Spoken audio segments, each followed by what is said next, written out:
नेपाल जल रहा है। प्रधानमंत्री केपी ओली का इस्तीफा, संसद, राष्ट्रपति भवन और बड़े बड़े मंत्रियों के घर धू धू कर जल गए। अब कमान आ गई नेपाल की सेना के हाथों में। लेकिन बड़ा सवाल ये है, क्या जनरल अशोक राज सिगडेल सच में इस आग को बुझा पाएंगे? क्या नेपाल की सेना इतनी ताकतवर है कि बेकाबू हो चुकी भीड़ को रोक लेगी?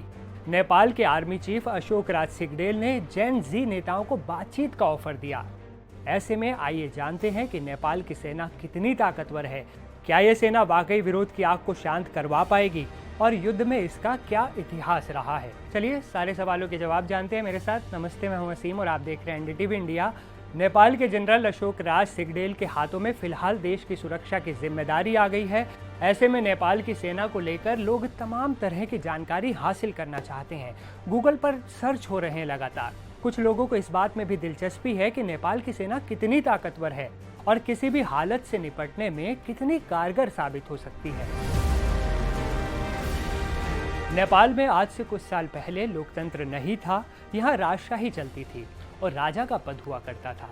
साल 2008 में नेपाल में 240 साल से चली आ रही राजशाही खत्म हुई और लोकतंत्र स्थापित हुआ। इसके बाद नेपाल की सेना का नाम भी बदला गया। राजशाही के दौर में नेपाली सेना को गोरखाली सेना कहा जाता था। राजाओं का दौर खत्म होने के बाद इसे नेपाल आर्मी कहा जाने लगा। अब सवाल है कि नेपाल की सेना में कुल कितने जवान हैं? नेपाल एक छोटा देश है जिसकी आबादी करीब 3 करोड़ है। वर्ल्ड बैंक के आंकड़ों के मुताबिक नेपाल के पास करीब 1,20,000 सैनिक हैं। इसमें तमाम फोर्स शामिल हैं। इसके अलावा शहर की कानून व्यवस्था पुलिस के हाथों में रहती है। नेपाली सेना का सर्वोच्च कमांडर राष्ट्रपति होते हैं। अब एक और बड़ा सवाल, कितनी ताकतवर है नेपाल की सेना? दक्षिण एशिया की सबसे पुरानी सेनाओं में नेपाली सेना का नाम भी आता है। आपको जानकर हैरानी होगी, नेपाल के पास कोई खतरनाक फाइटर जेट्स और टैंक्स तो नहीं है, लेकिन उसकी सेना के पास कुछ एडवांस वेपन जरूर हैं। नेपाल अमेरिका से भी हथियार खरीदता है। इनमें मालवाहक विमान भी शामिल हैं। हालांकि नेपाली सेना की ताकत उनकी बहादुरी को माना जाता है। गोरखा जवान अपनी जान की परवाह किए बिना दुश्मन के सामने खड़े होते हैं और डटकर मुकाबला करते हैं। यही वजह है कि दुनिया में इसे सबसे खतरनाक आर्मी के तौर पर जाना जाता है। इसे पहचान मिली है। अगला सवाल, नेपाल ने कितने युद्ध लड़े? हालांकि जैसा हमने आपको बताया, नेपाल छोटा देश है तो उसने कभी किसी देश से सीधे युद्ध नहीं लड़ा। कई दशक पहले अंग्रेजी हुकूमत और नेपाल की सेना के बीच एक युद्ध हुआ था। ईस्ट इंडिया कंपनी ने नेपाल पर कब्जा करने के लिए अपनी सेना को भेजा और हमला कर दिया, जिसका गोरखा जवानों ने मुंहतोड़ जवाब दिया।